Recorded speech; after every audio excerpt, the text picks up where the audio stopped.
In that vision, as I stood there looking out over the Isle of Anglesey from the Eagle Tower, it's the tallest tower of the Carnarvon Castle, all of a sudden, looking out across toward over the Irish Sea, the tip of the Irish Sea into the North Sea, I was caught up into the heavens and looking down on the earth like a globe. And as I looked down on the earth like a globe, I saw a massive military movement coming out of an area up by the Arctic.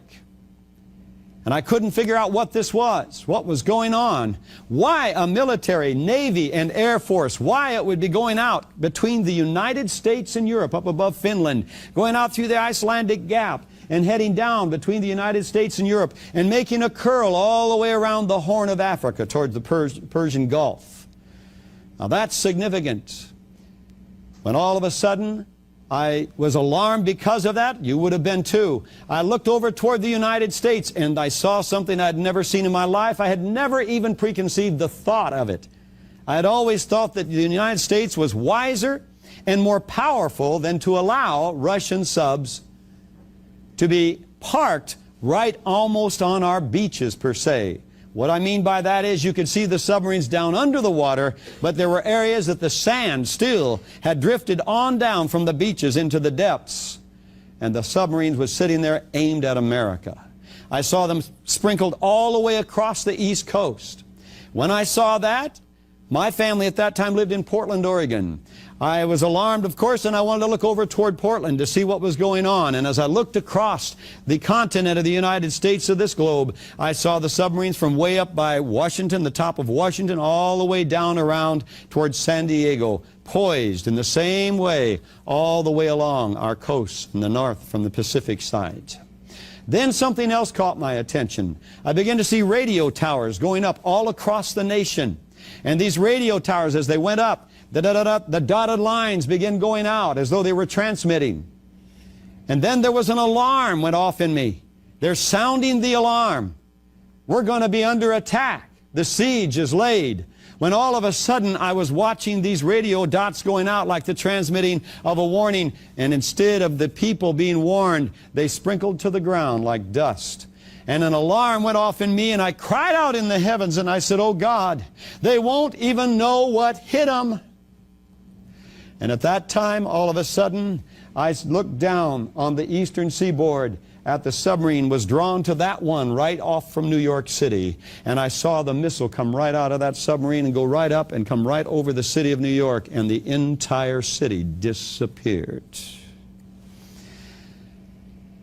Then I looked down, on down toward Florida. And down there, I could see another explosion take place. I looked across, because of my family being in the Pacific Northwest, I looked across, another explosion took place up by Seattle, Bellevue. And then another one down by San Francisco. And another one down toward Los Angeles, and another one toward San Diego. And there I stood in shock as I was watching these explosions take place and these cities literally disappearing from off the face of the earth. The next instant, I was standing back down on the Eagle Tower, and I found myself looking down in the village. There was no alarm going off. The cars were going the normal speed. People were walking. I looked out over the bay where there were some British ships, warships, and I watched them and studied them for a few seconds. There was no alarm there. And I found myself saying this, "Oh God, if this has not happened, what will be the sign of it and of its time?" And God spoke to my spirit, and these were the words He said. December the 14th, 1986, before Glasnost, Perestroika, the Berlin Wall was still up. The Cold War was still in full bore run. We supposedly were still on alert.